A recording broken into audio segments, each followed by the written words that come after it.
hukum yang lebih ringan atau favori menguntungkan terdakwa diatur dalam pasal 3 ayat 1 Undang-Undang nomor 1 tahun 2003 tentang KUHP. Standar pembuktian pasal 604 baru yang menuntut kerugian aktual menjadi rujukan utama sambil tetap berpegang pada pasal 3 tindak pidana korupsi sebagai dasar dakwaan.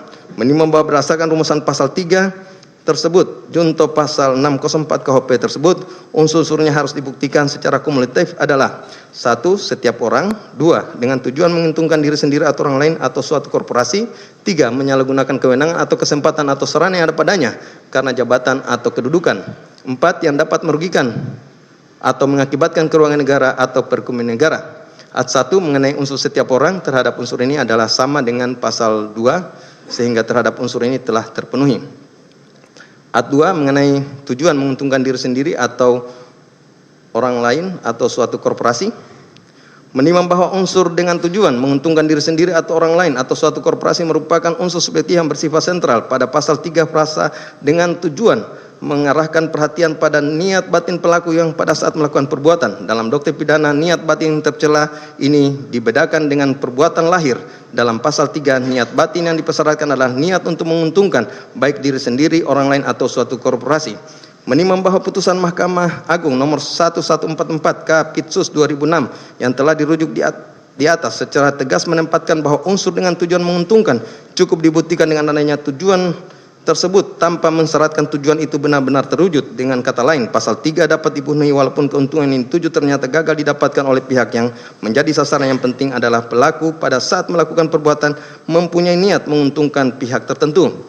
Menimbang bahwa konsekuensi yuridis dari karakter unsur dengan tujuan yang demikian adalah bahwa pembuktiannya berbeda secara mendasar dengan pembuktian unsur memperkaya. Pasal 2, pembuktian memperkaya menuntut bukti konkret tentang aliran kekayaan yang nyata kepada pihak tertentu. Pembuktian tujuan menguntungkan menuntut bukti tentang niat batin pelaku yang dapat disimpulkan dari pola perbuatan, rangkaian keputusan, hubungan pelaku dengan pihak yang menjadi sasaran tujuan, dan keadaan-keadaan objektif yang melingkupi perbuatan. Tujuan menguntungkan tersebut tidak gugur oleh penyangkalan pihak yang menjadi sasaran tujuan, karena yang diukur adalah niat pelaku bukan persepsi penerima manfaat. Menimbang bahwa subjek penerima keuntungan dalam pasal 3 dirumuskan dengan 3 kemungkinan secara alternatif: diri sendiri, orang lain, atau suatu korporasi. Penuntut umum cukup membuktikan salah satu dari ketiga kemungkinan tersebut, tidak harus membuktikan ketiganya. Yang dimaksud dengan diri sendiri adalah pelaku sendiri, orang lain adalah pihak ketiga yang dapat diidentifikasi, sedangkan suatu koperasi mencakup badan hukum atau bentuk usaha lain, baik domestik maupun asing. Menimbang bahwa untuk menilai unsur ini, majelis hakim mengidentifikasi: pertama, siapa pihak yang menjadi sasaran tujuan menguntungkan; kedua, apakah tujuan tersebut ada dan dapat dibuktikan dari pola perbuatan terdakwa; dan ketiga, apakah tujuan tersebut berkaitan dengan jabatan terdakwa sebagai Menteri Pendidikan, Kebudayaan, Riset, dan Teknologi. Menimbang bahwa berdasarkan rangkaian alat bukti yang terungkap di persidangan, majelis hakim berpendapat bahwa pihak yang menjadi sasaran tujuan menguntungkan dalam perkara ini adalah korporasi Google, termasuk Google Asia Pasifik dan Google Internasional selaku korporasi global pemilik produk Chrome OS, Google Cloud, dan Chrome Device Management yang menjadi objek dalam kebijakan digitalisasi pendidikan periode tahun 2019 sampai dengan tahun 2022. Menimbang bahwa tujuan menguntungkan Google sebagai korporasi tersebut terbit dari rangkaian pertemuan strategi antara terdakwa selaku menteri dengan jajaran eksekutif Google sejak awal masa jabatan. Berdasarkan keterangan terdakwa sendiri persidangan pada bulan Februari 2020, terdakwa melakukan pertemuan dengan saudara Scott Beaumont, saat itu presiden Google Asia Pasifik, yang membahas program Google Bangkit dan Google for Education dan contoh implementasi Chromebook di negara-negara lainnya. Tidak lama kemudian pada bulan April 2020, terdakwa melakukan pertemuan dengan saudara Caesar Sengupta dari Google melalui rapat daring yang juga membahas Chromebook. Menimbang bahwa terdakwa dalam keterangannya menyatakan bahwa saudara Caesar Sengupta adalah salah satu petinggi Google yang dulunya bertugas memasarkan Chromebook di Asia Pasifik termasuk di Indonesia, dan pada tahun 2021 saudara Caesar Sengupta menjabat sebagai komisaris PT Gojek Tokopedia. Rangkaian pertemuan dengan eksekutif Google tersebut menunjukkan adanya hubungan strategis yang substansial antara terdakwa selaku menteri dengan korporasi Google yang melampaui pertemuan biasa antara pejabat publik dengan perusahaan teknologi. Menimbang bahwa tujuan menguntungkan korporasi Google tersebut juga terbukti dari perwujudan nyata berupa rangkaian investasi Google ke PT Aplikasi Karya Anak Bangsa, PT Goto, Gojek, Tokopedia, Tbk yang sangat substansial dalam periode jabatan terdakwa berdasarkan keterangan saksi R.A. Kusumahadiani selaku Direktur Legal dan Corporate Sekretaris Perusahaan di PT Goto Tbk. Total investasi Google ke PT Akap selama periode tahun 2017 sampai dengan tahun 2021 mencapai 786.999.428 dolar Amerika Serikat. Menimbang bahwa dari total investasi tersebut, sebagian besar terjadi dalam periode terdakwa menjabat sebagai menteri, yaitu setelah 23 Oktober 2019 dengan rincian pada bulan Maret 2020, bulan Mei 2021, dan pada tanggal 22 September 2021 dan pada tanggal 5 Oktober 2021. Korelasi antara waktu investasi Google tersebut dengan periode jabatan terdakwa dan dengan rangkaian kebijakan pengadaan Kerbau menunjukkan keterkaitan yang tidak dapat dianggap kebetulan. Menimbang bahwa terhadap dalil pembelaan bahwa investasi Google tersebut adalah transaksi privat antara Google dengan PT Goto yang tidak terkait dengan kebijakan publik terdakwa, majelis hakim berpendapat bahwa dalil tersebut tidak meyakinkan. Pertimbangan adalah: pertama, terdakwa pada saat itu masih merupakan pemegang saham PT Goto 1,37% pra IPO pada Desember 2021 turun menjadi 0,47% pada September 2025 sebagaimana keterangan saksi R.A. Kusumahadiani. Kedua, kebijakan digitalisasi pendidikan dengan pengadaan Chromebook secara objektif menguntungkan Google sebagai pemilik Chrome OS. Dan ketiga, korelasi temporal antara investasi Google dan tahap-tahap kebijakan Chromebook menunjukkan keterkaitan yang sistematis.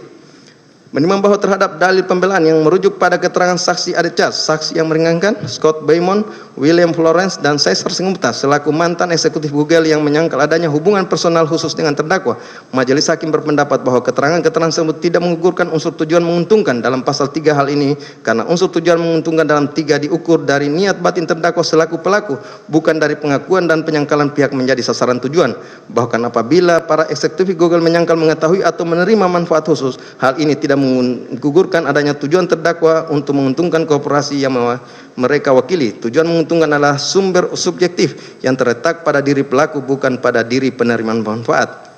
Menimbang bahwa pertanggungjawaban terdakwa atas tujuan menguntungkan korporasi Google tersebut secara doktrinal melekat pada karakter unsur dengan tujuan sebagai dolus directus berupa maksud yang mengandung 2 komponen kumulatif, yaitu pengetahuan dan kehendak.